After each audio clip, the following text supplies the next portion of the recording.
धर्म जागृत होता है। यानी मैं बाहर के उपासना पद्धति की बात नहीं कर रहा हूं। धर्म से मेरा आशय उस ज्ञान से है, क्या करना चाहिए क्या नहीं करना चाहिए, क्या योग्य है क्या अयोग्य है, उस ज्ञान से है कि वो ज्ञान आपका जागृत होता है।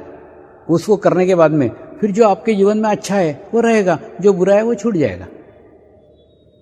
इससे कई बातें, कई चीजें आपने आपके जीवन में पकड़ के रखी हुई है कि ये बहुत अच्छी बातें हैं, ऐसा करके पकड़ के रखी।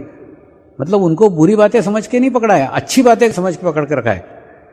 क्यों? क्योंकि आपको जानकारी नहीं उन बातों की। लेकिन जैसे ही आपके अंदर का दिया जल जाएगा तो आपको पता चल जाएगा कि ये गलत बातें मैंने पकड़ के रखी थी, आप खुद ब खुद छोड़ दोगे। देखिए, जैसे एक हॉल के अंदर मैं बैठा हुआ हूं और मैंने एक सांप को रस्सी समझ करके पकड़ के रखा है कि ये रस्सी है, ऐसा करके मैंने पकड़ के रखा है। लेकिन आप बाहर से देख रहे हो कि आपको मालूम है कि ये तो रस्सी नहीं, ये तो सांप है, और आप बाहर से खूब चिल्ला रहे हो कि स्वामी जी आपने तो रस्सी नहीं, आपने सांप को पकड़ा है। और मैं बोलूंगा नहीं नहीं, सांप थोड़ी, ये तो रस्सी है। मतलब मैंने तो रस्सी समझ के पकड़ के रखा है, लेकिन था सांप। लेकिन उनमें से एक व्यक्ति अंदर आता है और अंदर आके हॉल का लाइट जला देता है। और लाइट जलाने के बाद में जैसे ही प्रकाश होता है, तो प्रकाश होने के बाद में एकदम मेरे को दिखता है कि अरे ये तो रस्सी नहीं, है तो सांप है। मैं फट से सांप छोड़ देता हूं। ठीक उसी प्रकार से कई बातें हमने हमारे जीवन में खूब पकड़ के रखी हुई है और अच्छी है करके पकड़ के रखी हुई है। तो जैसे हमारी आत्मा प्रकाशित होगी, जैसे हमें आत्म साक्षात्कार प्राप्त होगा और आत्मा जागरूक होने के बाद में आपको ही पता चल जाएगा कौन सी चीजें अच्छी है और कौन सी चीजें बुरी है। तो जो चीजें आपके जीवन में पकड़ के रखी हुई है और बुरी है वो छूट जाएगी। जो आपके जीवन में अच्छी है और आपने पकड़ के रखी है वो बनी रहेगी। तो कौन सी चीज अच्छी है और कौन सी चीज बुरी है, इसके ऊपर ध्यान मत दो। अगर हम ये विचार करने बैठे तो पूरी रात भी चली जाए तो भी समय कम पड़ जाएगा। तो आज हमको ये विचार नहीं करने का है कौन सी चीज अच्छी है कौन सी चीज बुरी है। मैं सिर्फ ये कहता हूं, तो आपको इसके अंदर कुछ भी नहीं छोड़ने का है। दारू पीते हो तो दारू पीते रहो, नॉनवेज खाते हो नॉनवेज खाते रहो, जो कर रहे हो सब कर्मकांड करते रहो, लेकिन उसके साथ में सिर्फ परमात्मा को जोड़ लो। तो जो अच्छा है वो रहेगा, बुरा है वो खुद ब खुद छूट जाएगा। ये कैसा होता है मैं बताता हूं। एक बार कुछ आयोजकों ने मुझे नशा मुक्ति केंद्र के ऊपर बुलाया। एक बहुत बड़ा नशा मुक्ति केंद्र था, उसके अंदर एक बहुत बड़ा हॉल था। उस हॉल के अंदर सब शराबी व्यसन करने वाले सब लोग वहां रहते थे। और रहने के बाद में उन सबको जबरदस्ती एक हॉल में बिठाया जाता था।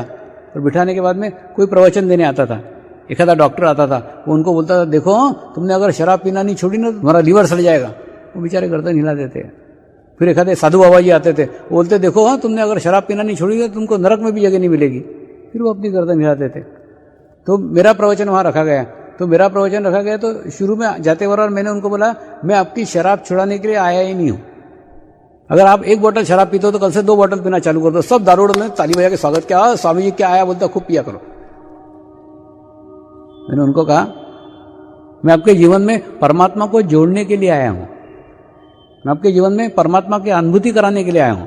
मैं आपके जीवन में शराब छुड़ाने के लिए आया ही नहीं हूं। तो उनका चित्त शराब में से निकल गया और मैं क्या कह रहा हूं उधर चला गया।